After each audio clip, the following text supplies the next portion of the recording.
مفتی صاحب، کیا مدرسوں میں زکوٰۃ دی جا سکتی ہے؟ بالکل دی جا سکتی ہے، اور مدرسوں میں زکوٰۃ دینا تو کئی وجہوں سے اجر و ثواب کا باعث ہے، اور بلکہ شاید عام حالات میں سب سے زیادہ اجر مدرسوں میں زکوٰۃ دینے سے ملتا ہے۔ ہاں، رشتہ دار اگر اپنے ہیں وہ تو ظاہر ہے، اس میں تو کوئی دو رائے نہیں ہے، پہلا حق ان کا ہے، لیکن آپ کے رشتہ داروں میں سے کوئی غریب نہیں ہے تو اب آپ نے زکوٰۃ ادا کرنی ہے، تو سب سے زیادہ اہم جگہ وہ مدارس دینیہ ہیں زکوٰۃ ادا کرنے کے۔ اس کی وجہ یہ ہے کہ مدرسوں میں زکوٰۃ ادا کرنے سے کئی قسم کا ثواب ملے۔ ایک تو زکوٰۃ ادا کرنے کا ثواب رہا، زکوٰۃ ادا کرنے کا۔ دوسرا، یہ فی سبیل اللہ کی کیٹیگری میں داخل ہوتے ہیں، جو اللہ تعالیٰ نے مصارف زکوٰۃ بتائے ہیں 8 سورۃ التوبہ کی 60 نمبر آیت میں، تو فی سبیل اللہ کے اللہ کے راستے میں آپ علیہ الصلوۃ والسلام نے فرمایا من خرج فی طلب العلم فہو فی سبیل اللہ حتی یرجع، جو اللہ اور اس کے نبی کا علم حاصل کرنے کے لیے گھر سے نکل گیا وہ اللہ کے راستے میں جب تک واپس لوٹ نہیں آتا۔ تو ایک تو فی سبیل اللہ کے اوپر بھی عمل ہو جائے گا، اسی طریقے سے یہ اللہ اور نبی کے مہمان ہیں، اللہ اور نبی کے مہمانوں پہ خرچ کرنے کا الگ سے ثواب ملے گا۔ اسی طریقے سے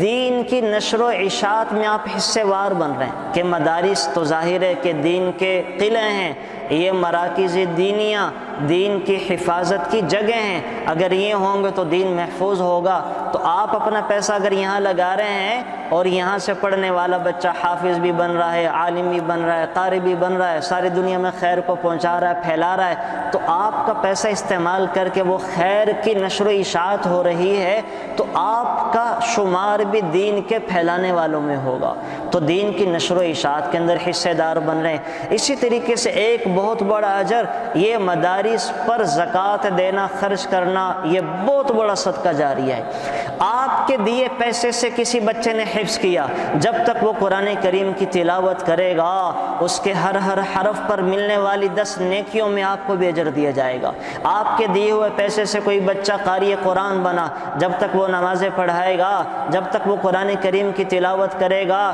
اس کی ہر عبادت میں آپ کو بھی اللہ اجر عطا فرمائیں گے۔ آپ کے دیے پیسے سے کوئی بچہ عالم بن گیا، جب تک وہ قال اللہ وقال رسول کی صدائیں بلند کرے گا، جب تک دنیا میں وہ اللہ نبی کا پیغام پہنچائے گا، پھیلائے گا، ان کے ہر پیغام میں اور ہر اسلام کی دعوت میں خرچ کرنے والوں کو اللہ اجر و ثواب عطا فرمائیں گے۔ جب تک وہ آپ نے پیسہ دیا کسی کو مفتی بننے پر، تو جب تک وہ فتوے دے گا، جب تک ان کے لکھے ہوئے فتوے پڑھے جائیں گے، سنائے جائیں گے، جب تک وہ آپ کے لیے بہترین صدقہ جاریہ ہوں گے، اور آپ کا پیسہ جب مدرسہ پہ لگے گا، جب تک وہ مدرسہ قائم ہے، وہاں پڑھنے والے جتنے بھی لوگ ہیں، ہر ایک کی عبادت میں مال خرچ کرنے والے کو حصہ اور اجر عطا کیا جائے گا۔ تو کتنے فوائد ہیں۔ تو مدارس پر تو زکوٰۃ لگتی نہیں، بلکہ دینا بہت بہتر ہے، اور میں تو آپ سے گزارش کروں گا کہ اپنی زکوٰۃ مدارس کو دیں تاکہ مدارس اچھے بن سکیں، اسٹینڈرڈ کے مدارس،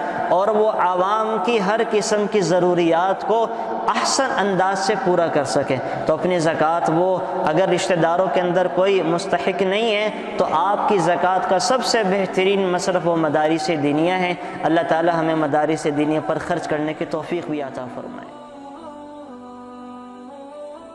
Thanks for watching. Please subscribe, like, share Mufti Sufyan.